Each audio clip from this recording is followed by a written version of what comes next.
I have no friends, so I bought a camera. Surprise. Bella has lost her marbles because how in the world does that make sense? And honestly, if I could just... I will tell you, because the places I've been to, I mean, that makes no sense. The places I've been... Wait.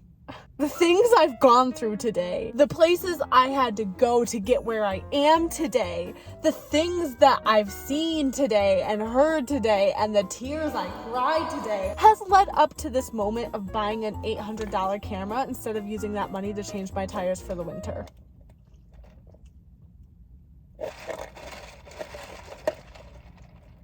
Just kidding, I have money in my savings account specifically for that, so let's pretend you didn't hear that.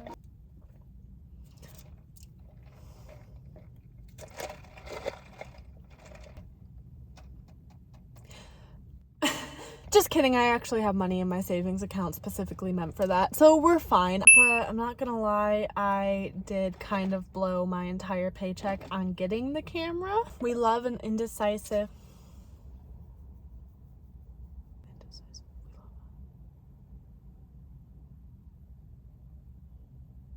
What's the word I'm looking for? Maniac? We love a maniac who blows all her money. Not to get off track, but it's literally freezing in here. I'm so cold, but I turned my car off so the heat wouldn't be blasting in your ears. Maybe I'm sitting in denial. I don't know. Because I keep blabbering and going on about irrelevant stuff. Anyways and who's. Any who's and ways. Here we are. Making another video within 3 days of posting my last one. Usually I'm walking in circles in my room like a chicken.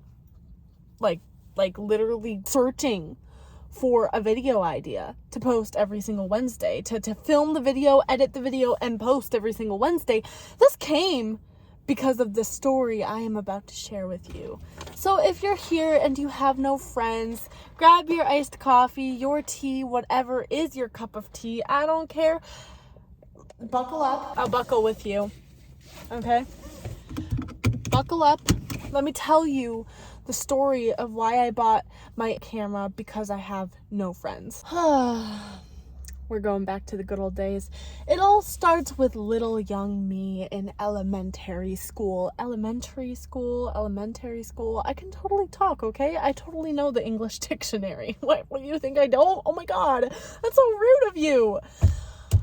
Anyways, little young me could never really make friends. I wasn't very social at all. Everyone seemed to hate me, so I just kind of begged my mom to be homeschooled. This is a lot of the reason for my mental health problems, being isolated, and that is not my mom's fault or my family's fault at all, okay? I really wanted to be homeschooled because I thought being away from people was best for me. Yes, even at 12 years old. Okay, wait, before I start, we need to address something.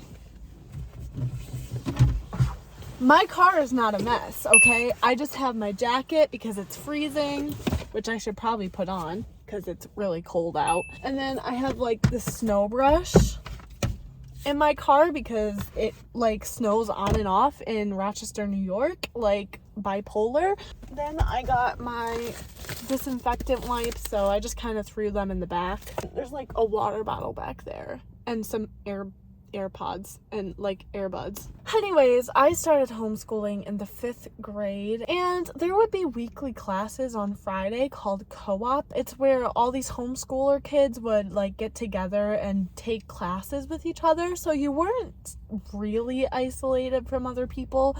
I just really didn't have the communication skills to talk with anybody. When I got my first job back in 2019, I was working as a Starbucks barista in Target. I developed a lot of my social skills. So when I was in 12th grade, Things were actually going really well for me. I was in a theater community group with my homeschooler friends, and we would do shows like Beauty and the Beast. They did Singin' in the Rain after I graduated anyways, and our first one we ever did together was Fiddler on the Roof. So it was like a close little knitted community, and then it started growing because, you know, for homeschoolers to put on productions like that, like full-on productions like that, you know, it's kind of rare. So everyone wanted to start joining the group, and they only have limited spots. I'm not gonna name names, but there was this really wonderful person who just always was so nice to me. I hung out with them a few times and we just clicked really well. When I graduated, my mental health started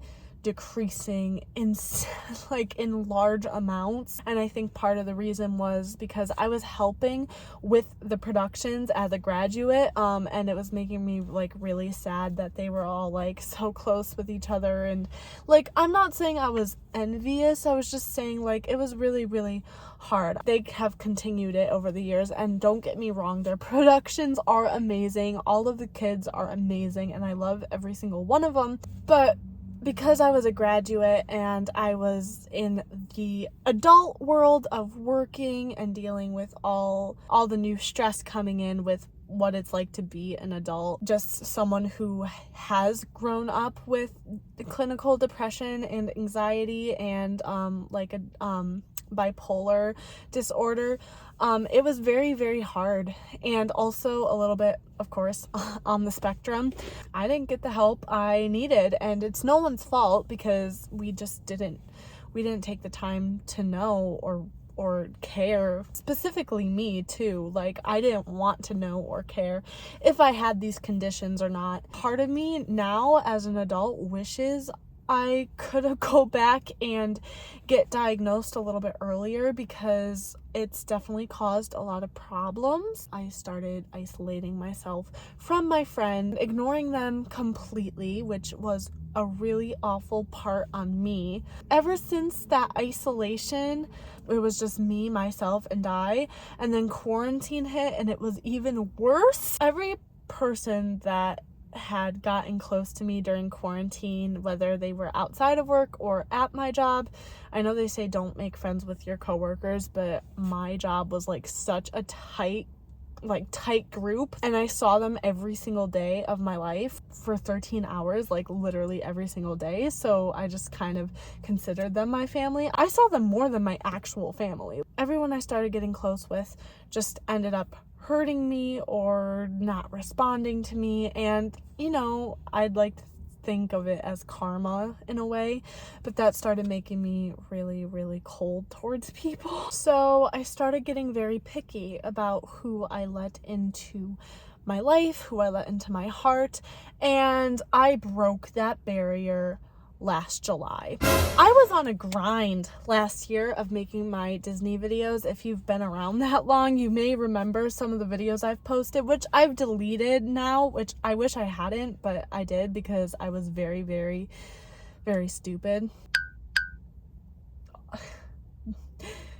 I worked really hard on those videos. I can't believe I deleted them. I broke that barrier last July and I let somebody into my heart, not just into my life, into my heart.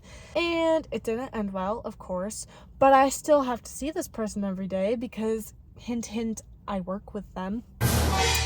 They'll never find this video because it's not like we're friends outside of work. Seeing somebody that you care about so much after letting them into your heart and life and letting them just make you feel some type of way because you're so vulnerable at the moment really damages you when they turn around and they're like, children, this is children friendly, so I will definitely censor that part out. I became very cold towards this person, but I realized as the year went by that I care so much about them that I was like, you know what? I have to learn how to respect their feelings, and if they don't want to be with me or they don't feel the same way with me, I'm fine being their friend. The thing is, I'm very, very sarcastic, over the top, and I'm going to blame it on being on the spectrum. I really am, because sometimes we just say things without even thinking them through. Yeah, things were actually going good with this person. We were joking back and forth with each other, and we made a promise that if it got to be too much, we would tell each other. Well, I kind of pushed their buttons today. Yes, today. And things didn't go well. To be fair, it wasn't just me, but it definitely felt like me, all of me. I've never really had a solid friend, and it really felt like we were really close at work anyways, like a good relationship, like work relationship. It felt really, really nice. Luckily, our small little team at Target is very, very trusting in each other, and we all trust each other even when we're joking around. No one really takes offense to it, which is really amazing, because you can't really find that at a lot of workplaces. But today, my friend was just not having a great day, and I pushed their buttons. And it's funny because I literally had a dream about them the night before, and I woke up from that dream just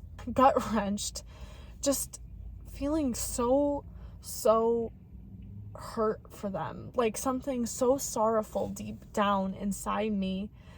And I literally put my hands together and I was like, God, I don't know how you can use me, or if you would use me at all, but please let me be a light, because my stomach is literally in knots about this situation, because my heart just is hurting for this person so much. That's how much I really deeply care about them, and I've tried getting rid of that feeling. I just find it hilarious that I was literally praying to God that I could help this person yesterday in any kind of way.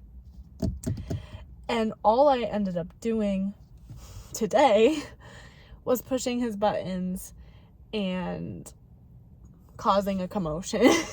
It's not like I said anything terrible. It's just that he was having a bad day, so it just made it like hurt a little bit more. And I should have just stopped, and I did end up apologizing for it, but of course afterwards I just felt like a bitch. I'm just gonna say it. I felt like a complete and utter, I felt like maybe I'm better off not having any friends in my physical space. Maybe I just am not meant to have anyone, because my personality is just on and off. And that's the thing that sucks about struggling with bipolar disorder and also being on the spectrum at the same time. It's really super hard.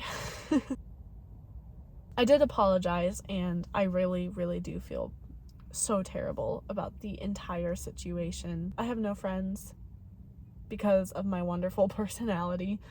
Can anyone relate? I don't know if anyone can relate. Am I alone?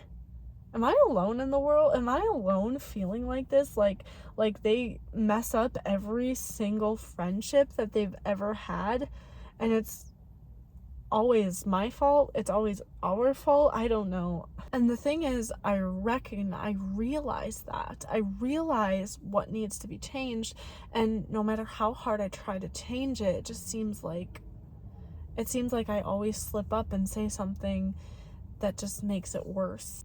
So, because I just feel like I can't have anybody in my life, I really enjoy talking to you guys and talking to the camera. I'm becoming way more comfortable with that now. And when I'm talking with you guys, it just feels like, even though you're not here with me, it's still present, and we're listening and understanding each other at the same time in the moment. It's weird how it works, and it makes me feel connected, and like maybe I could be someone more than what I am. I'm making myself sound like a terrible person when I'm really caring and comforting, and like I said before, I was really, really upset with myself about the whole situation because I should have just seen the signs that they weren't in a good mood, and I should have been like, okay, I'm gonna back off and stop. But I didn't do that. You live and you learn, and it was definitely a learning experience. I want someone to go on road trips with and listen to music with, do vlogs with, and challenges with. I want you guys, of course, to be the ones who do it with me. So I bought my camera so I can capture every moment and take you guys with me. You guys are gonna be my friends. This video is depressing as hell, and I realize I just talked a lot about myself. Of course, everyone who can relate can stay. Everyone who hates my personality can leave, and that's fine. You can't please everybody, and I get that. The more social interaction I have with other people, the more I can realize when to take a step back, when to take a step forward. So if you've ever had social anxiety or trouble interacting with others, you're not alone, okay? I know that I'm not the only person who is feeling some sort of way. My channel is all about helping people who are in a very similar situation, learning how to cope with things, live with things, and it's just a learning experience. It's like figuring it out as we go along. Here, I wanna see you. Oh man, she's a beautiful, beautiful lady. I feel like an official vlogger now. It's for content creation, but I hear it's a really good vlogging camera. Next video you watch is going to be filmed by this little beauty, and we'll see how it goes. I gotta learn some photography and videography tricks. It feels like I'm drowning in the Atlantic Ocean along with the people from the Titanic, so I will never stop mentioning the Titanic now that I've seen it. Yeah, it's freezing. So that's all for this video. If you made it to the end, I love you. Thank you for listening to my life story and for things you probably didn't expect in this video, but then again, I don't know what you would expect in this kind of video, so I'll see you on Wednesday. Bye!